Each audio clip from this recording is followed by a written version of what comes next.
banger after banger after banger. Mark McKay taking on Ulan Ryspayev in a lightweight showcase between two emerging contenders who are making their case.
Making the walk for Watch City here. Look at the live walkout band. Instruments from Kazakhstan. Oh yeah, he's got a band. I mean, that's pretty badass. That's a walkout. Yeah. And what is the same thing for the MCM card as well?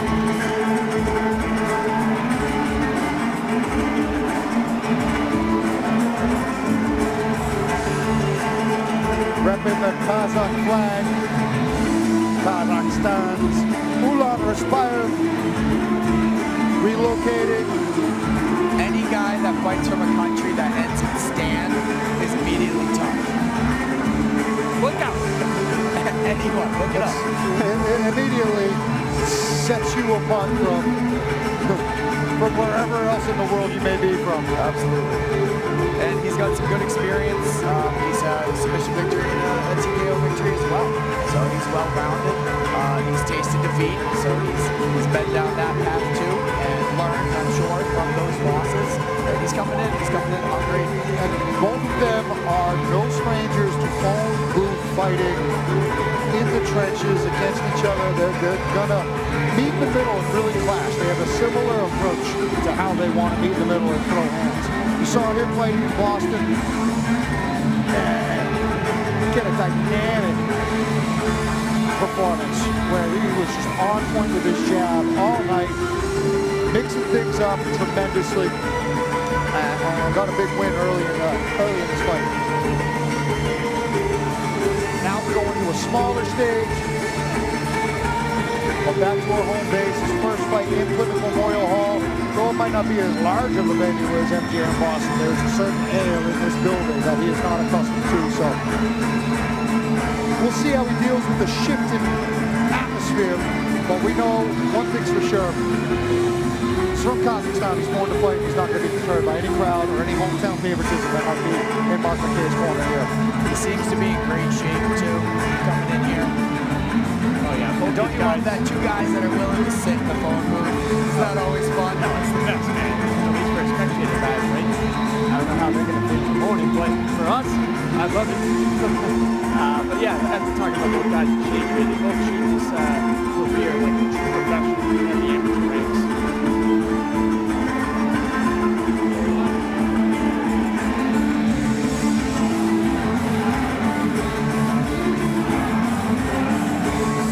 And this is another one of those fights, right? That's like we talked about early tonight.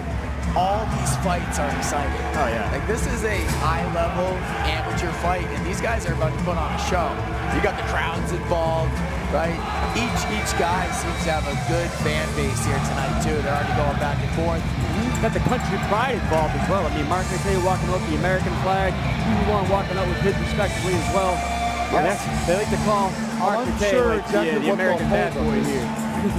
What's the holdup here? He's not being allowed into the cage for some reason. I see Michael Polvera over there on the other side of the cage, maybe ironing out an issue. What it is, I'm not sure. Somebody forget something, a mouth guard, a cup. Something away from them. What can you go? What do you have?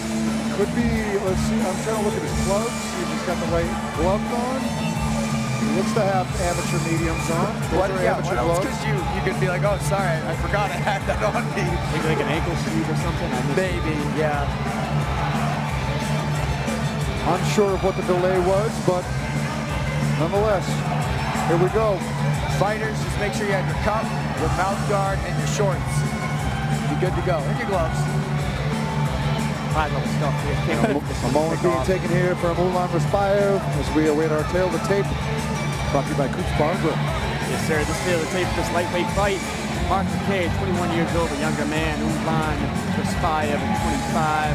Mark McKay, a 1-inch height advantage of 5'10", opposed to 5'9" for Ulan. Mark McKay coming in at the limit of 156. Ulan coming under at 154. Mark McKay sporting 69. Ulan having a 1-inch advantage of 78. Let's take it, Andy, and make it official. This one is a legitimate advantage. Let's go.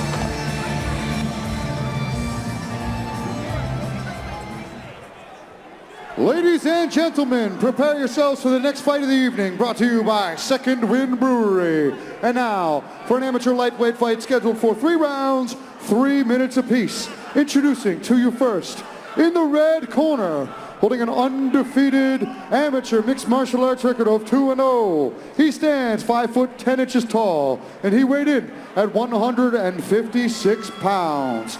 From Plymouth, Massachusetts, he's representing Lozon MMA. Let's hear it for Mark McKay Jr.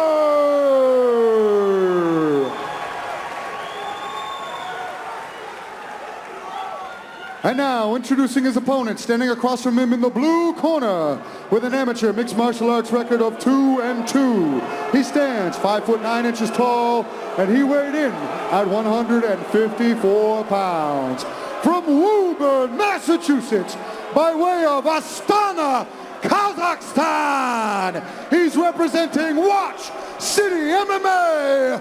Let's hear it for the Kazakh Cowboy, Ulan Ryspayev.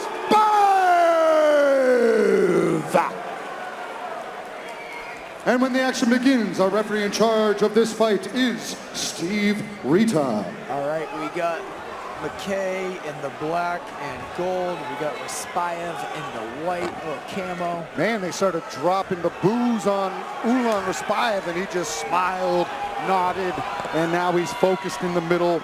He wants to come into enemy territory. Ryspayev spoil it. Sporting the southpaw open stance here. Oh, yeah, exactly. Oh, nice right hook from Ryspayev switches back to orthodox. Yep, this is going to be a high-level fight here. Both guys looking to throw.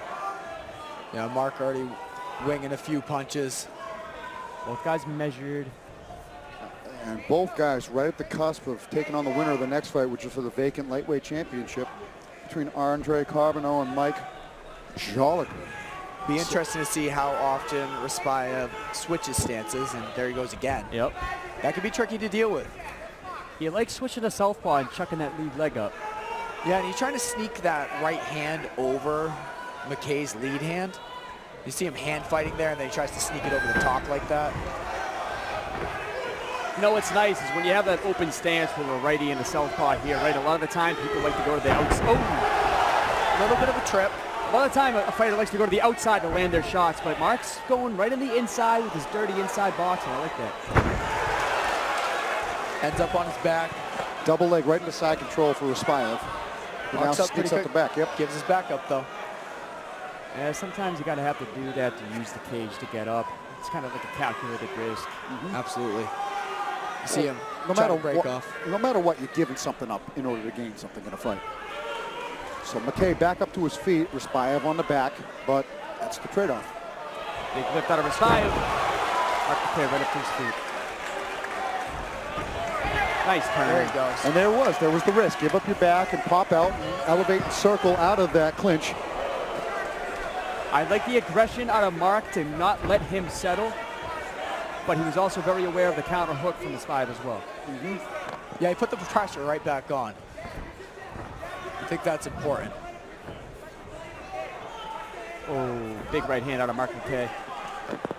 You see him go back to that now.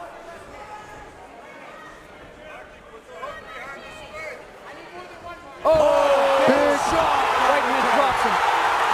Mark McKay's on him. Right down to the butt, and McKay trying to pounce, and he's letting up. He wants him back up. Ryspayev still a little dazed. Let's see the condition of his legs. He's hunting. Ryspayev in on a single. See if Mark can get his way out of this. Nice Ryspayev hammer fist, but needs gets this. taken down. Look at the awareness out of Ryspayev. He knows he was hurt. Dove at an ankle, finished a low single attempt. And Good gets himself right back in the by fight. Ryspayev. He needed that takedown. And now he's going to go right into the second round. With still a little bit of cobwebs, but able to overcome that adversity, land on top, but make no mistake about it, definitely a Mark McKay round with that knockdown. That was huge. Yes, he won that round with that knockdown. And he was able to save himself from getting completely slammed a couple of times. Ryspayev was really going for that lift and wanted to slam. There's another one. When he did get him down in this position, Mark was able to land in a good position and bounce right back up to his feet. But easily the biggest moment of the round, right there, that right hand directly on the cheek. Clearly rocked equilibrium, some good follow-up ground and pound, but Ryspayev able to survive. Ulan was still walking a little gingerly to that stool as well. He's going to really need the 60 seconds to get himself back. No doubt about it. And it looks like the corner's putting ice on the chest and the back of the neck. You know, he got that takedown at the end. That kind of cleared some cobwebs. And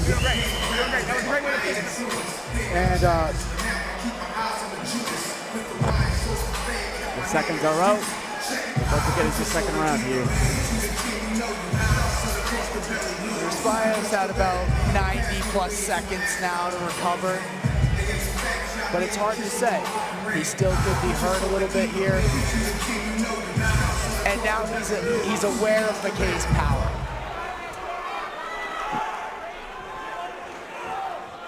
Big head kick. McKay's right on him. It's a big shot. Yeah, McKay wants to keep that momentum going. I think he knows how hurt he had him, and he wants to get those baby gazelle legs going again. For sure. You definitely still need to take a patient approach, though, in my opinion. Yeah, you can't get clipped on the way in because Ryspayev's still dangerous. Ryspayev's going to go for a takedown, I feel. Oh, big right hand, mouthpiece is out. Mouth guard out. But Ryspayev with a nice reactive double. That'll get you to do a takedown. Good underhook from Mark McKay, who looks like he might be digging for a guillotine, but that might have been a mistake there as Ryspayev able to take the back from that grip. Ryspayev turned to the corner immediately is what led to the success of taking that back. Right, and Mark needs to let go of that. Ryspayev just trying to hang on here. He doesn't want to be in space. Mouth guard back in. One thing you guys are going to see here at home is that Mark McKay is really sporting that active lead hand, telling him exactly where he is.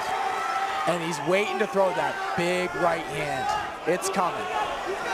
He's got to time it and find the right spot. He caught him on the ear coming in, but Ryspayev in on the hips again.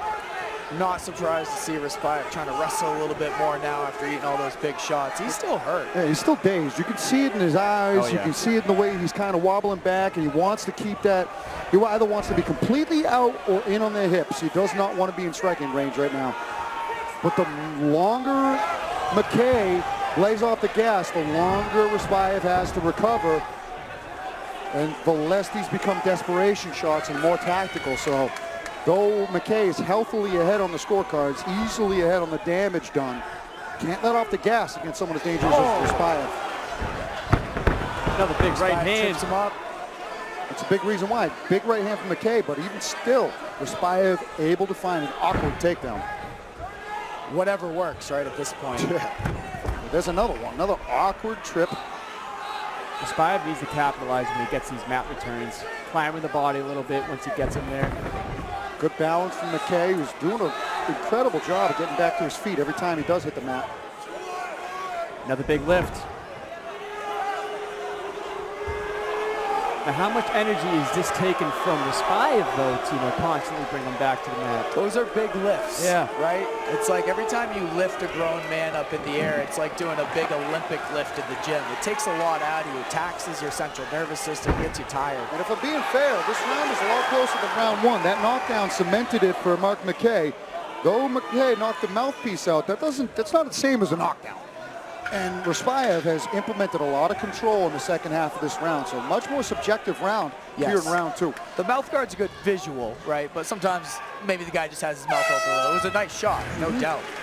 But that was a definitely good round. It was definitely the most effective shot of the round, but Ryspayev did a lot of good work on his own there. It might show it. There it is. Nice one. Yeah, not as significant as a knockdown. A knockdown wins a round. No questions asked. Yeah, Ryspayev was looking for those takedowns and had success. Had a couple of them. Yeah. High amplitude ones too that McKay had to get up. So a little bit of ragdolling going on there at the end by Ryspayev. So who knows how the judges have it going into round three. I'll say a lovely sky gets us ready for it. A good adjustment that Ryspayev made there was finally getting Mark McKay to his back. You know, a lot of the time he gets his mat returns and Mark McKay is still in his turtle position on all four posts. That was the first time we got to see Mark McKay on his back in the fight. Not enough time to capitalize on it regularly at about 10 seconds, but let's see if we can get back to that position for Ryspayev. It seems like he's going to want to take the fight there, but Mark McKay is landing at ease on the feet. Do you see Ryspayev now chasing that earlier in this round? If I were him, I would. I'm saying, hey, get this fight to the ground. Get him on his back, keep him dead. The fatigue is setting in a little bit for both guys. It's a much safer game for Ryspayev. Yeah, have you seen Mark McKay in the third round yet? I don't think so. No, he's had 2 finishes. So this is his longest fight to date. Still sporting that lead hand, open stance, looking for the counter hooks, I'm sure. Yep, there it is. And that was a good one that got the respect of Ryspayev. He had to put some pep in his step after that left hook landed. One thing I like about Mark's game here is he likes his open stance with the lead hand, and he's really good at leaning back out of that first strike from Ryspayev. Yes, he gets just out of the way and then fires that big overhand. Ulan relentless on this takedown attempt. He needs these takedowns. If he wants to win this fight, I think he needs these takedowns. Ulan's got to finish early. Couple body shots. Here. Good high crotch, and he's trying to switch up the grip here. McKay digging for an underhook, but his legs are close together. Back on the single. Well, Mark trying to do that same technique Joe Lozon was showing Joe Jones earlier. Double leg, hands clasped. This one's certainly getting finished. But nice exit by Mark. Careful of that arm. Never mind, it's out. And he's going to tell him to stand right back up. Got a big respect for the effort of Ryspayev and choosing not to follow up with ground and pound as McKay. He wants this done on the feet. I think he wants another big knockout as he's really headhunting with that right hand. Another takedown out of Ulan here. Takedown of the trip and to the back. Mark's been able to get up giving up his back. Like you said earlier, take a little risk to get out. He's fight the hands and turn back into him. Yeah, Ryspayev hasn't really cemented that dominant position with the hooks in, threatening with the choke, but he keeps refining himself in these spots. And like I said, a ragdolling is going on. What he just did very well in his last takedown is the last 2 rounds he's been lifting. He's been able to lift Mark many times and pull him down, but now you see him start to trip a little bit more. He probably doesn't have the same energy left, right, to get those big lifts, but he doesn't need them. He finds himself back here, trying to pull the hips in.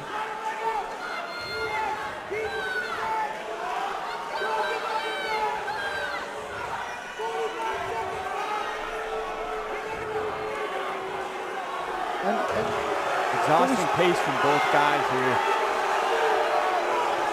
Yeah, it's up to McKay to get up from this position. Yeah, he's looking at Steve Rita, but he's got to get himself up. He's in a mounted position, and Ryspayev is trying to creep up to a better spot. The legs are intertwined and tangled there. He's got a little Dagestani hip grip on him. Yeah, so Kazakhstani hip grip, I should say. He's grabbing the shoulder. It's 10 seconds left here. Close. That's it. We're coming right to the end of this fight. And a couple of subjective rounds. There was one knockdown for McKay in round 1.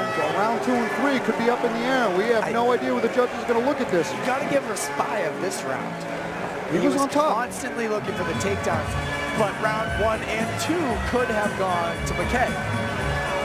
I think round 1 definitely went to McKay. The knockdown. I think it comes down to round 2. Yep, it definitely does. It comes down to round 2. The early striking from McKay, or the late, it was a tail of a half a fight. Right. McKay won round 1 and the first half of round 2, and then it went to Ryspayev in a different element of mixed martial arts. He won the control in wrestling versus the striking of McKay. So, but we don't score half rounds. We'll see how it goes and see how they tally. But what a fight between these 2 lightweights, and whoever wins could emerge a contender. Absolutely. They knew the stakes of this fight too, man. Of course, they're looking for experience, racking up experience in all the amateur fights, but they are both definitely hungry for gold, I'm sure. Both guys showing respect here. A lot of training in together, both of them.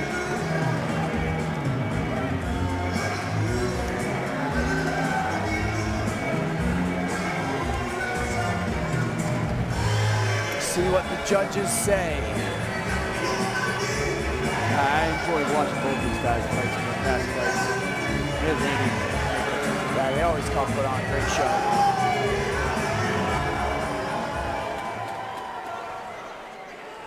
Ladies and gentlemen, keep it going for these 2. After 3 rounds of action, we go to the judges' scorecards for decision. All 3 judges score this fight 29-28, giving you your winner by unanimous decision, Mark McKay Jr.